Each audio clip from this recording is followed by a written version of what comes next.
what are the metrics used in this industry to create a fair market value?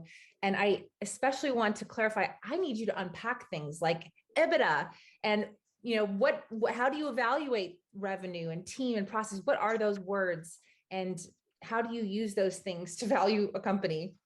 EBITDA stands for earnings before interest, depreciation, and amortization.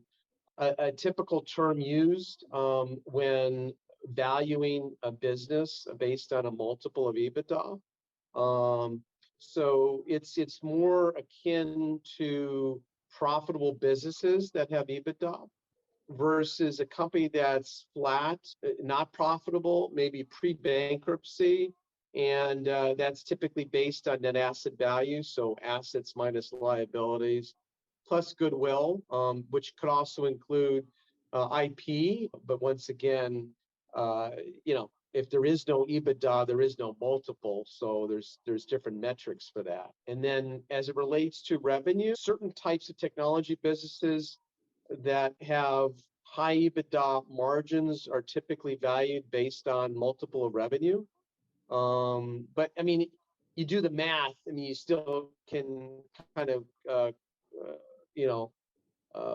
quantify a multiple of EBITDA, right? So, but typically these tech businesses are valuing their businesses on a multiple of revenue. So in terms of when you're using different metrics, those are two very strong metrics that are industry standards. And usually whether you use EBITDA or revenue to evaluate a company has to do with the industry that you're working in. So, hey, anyone watching this, if you have a business in one category, usually people value your company based on the same type of process they would value a similar company. But there's a few exceptions, and that's why you sometimes want an outsider to help you think of the best way to position your company. So if you position it in a different category, whether, for example, like a beauty skincare company, if you could position it as a software system because you have an app, it might get a different multiple. So it's important to maximize your total value. You want to think those things through. And it's especially important because some tech companies don't even have any profit in the beginning, but they have users. I think of BlackRock Coffee that recently sold, and it was sold for just millions of dollars, but they didn't have crazy, profitability at this point and even crazy revenue given how much they were selling for, but they had subscribers, loyal, regular, repeat buyers.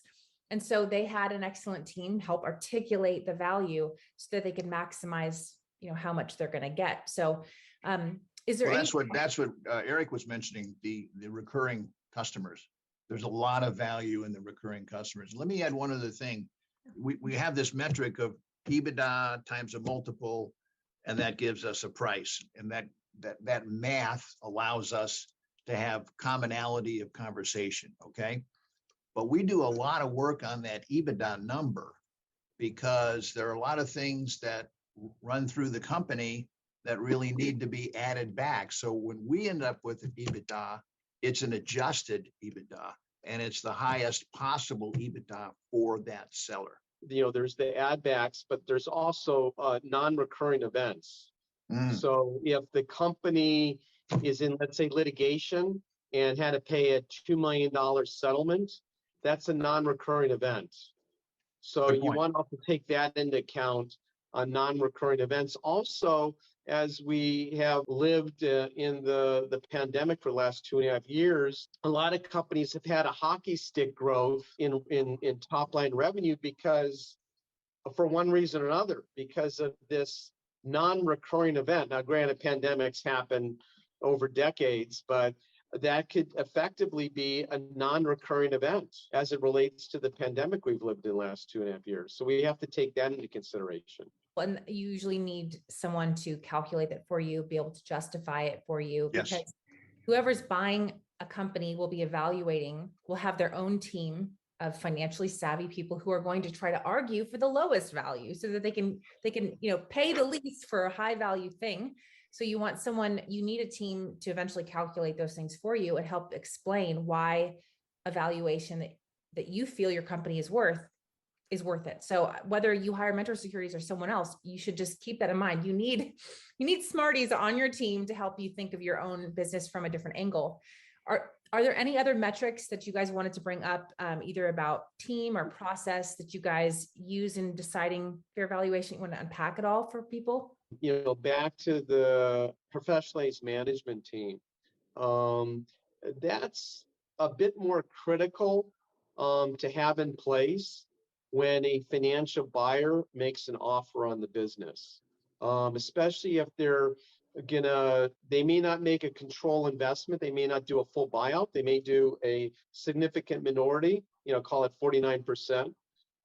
So a professionalized managed team is very critical versus a strategic buyer. Now, a strategic buyer, they have their own we would assume that they have their own professionalized management team. Actually, it's to their benefit, right? They can adjust and leverage their current SG&A and meld the recently acquired business into their operations. But that's less important when it comes to a strategic buyer as it relates to professionalized management team. But it will help. There is intrinsic value to have a professionalized management team because it costs money, right? So there's value in a professionalized management team to have in place.